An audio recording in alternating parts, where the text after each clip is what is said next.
دیگر خبروں میں آپ کو بتائیں گے وفاقی وزیر خزانہ محمد اورنگزیب نے کہا ہے کہ آئی ایم ایف نے پیٹرولیم مصنوعات پر سیلز ٹیکس عائد کرنے کی کوئی شرط نہیں رکھی ہے۔ تجارت اور سرمایہ کاری کے فروغ کے لیے اقدامات کی اشد ضرورت ہے۔ Karachi chamber of commerce and industry سے گفتگو کرتے ہوئے کہا کہ ملک میں رواں سال $35 ارب کا سرمایہ لانے میں کامیاب ہو گئے ہیں۔ احتجاج سے 190 ارب روپے کا یومیہ نقصان ہوتا ہے۔ اوورسیز انویسٹرز کے مسائل حل کر رہے ہیں۔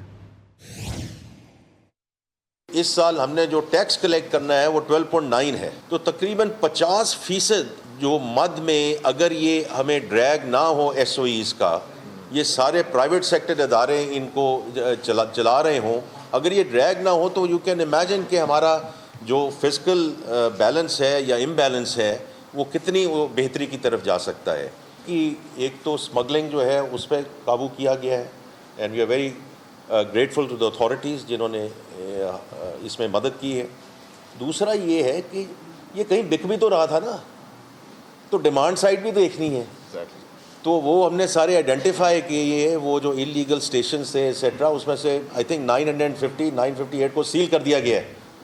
دیگر خبروں میں آپ کو بتائیں گے وفاقی وزیر خزانہ محمد اورنگزیب نے کہا ہے کہ آئی ایم ایف نے پیٹرولیم مصنوعات پر سیلز ٹیکس عائد کرنے کی کوئی شرط نہیں رکھی ہے۔ تجارت اور سرمایہ کاری کے فروغ کے لیے اقدامات کی اشد ضرورت ہے۔ Karachi chamber of commerce and industry سے گفتگو کرتے ہوئے کہا کہ ملک میں رواں سال $35 ارب کا سرمایہ لانے میں کامیاب ہو گئے ہیں۔ احتجاج سے 190 ارب روپے کا یومیہ نقصان ہوتا ہے۔ اوورسیز انویسٹرز کے مسائل حل کر رہے ہیں۔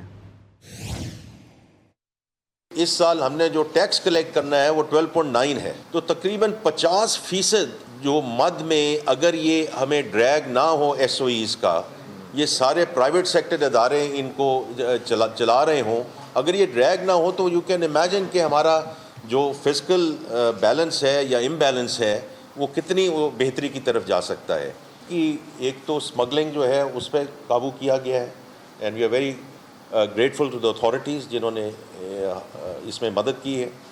دوسرا یہ ہے کہ یہ کہیں بک بھی تو رہا تھا نا، تو ڈیمانڈ سائڈ بھی دیکھنی ہے، تو وہ ہم نے سارے آئیڈینٹیفائی کیے ہیں۔ وہ جو انلیگل اسٹیشنز تھے ایٹسیٹرا، اس میں سے آئی تھنک 958 کو سیل کر دیا گیا ہے۔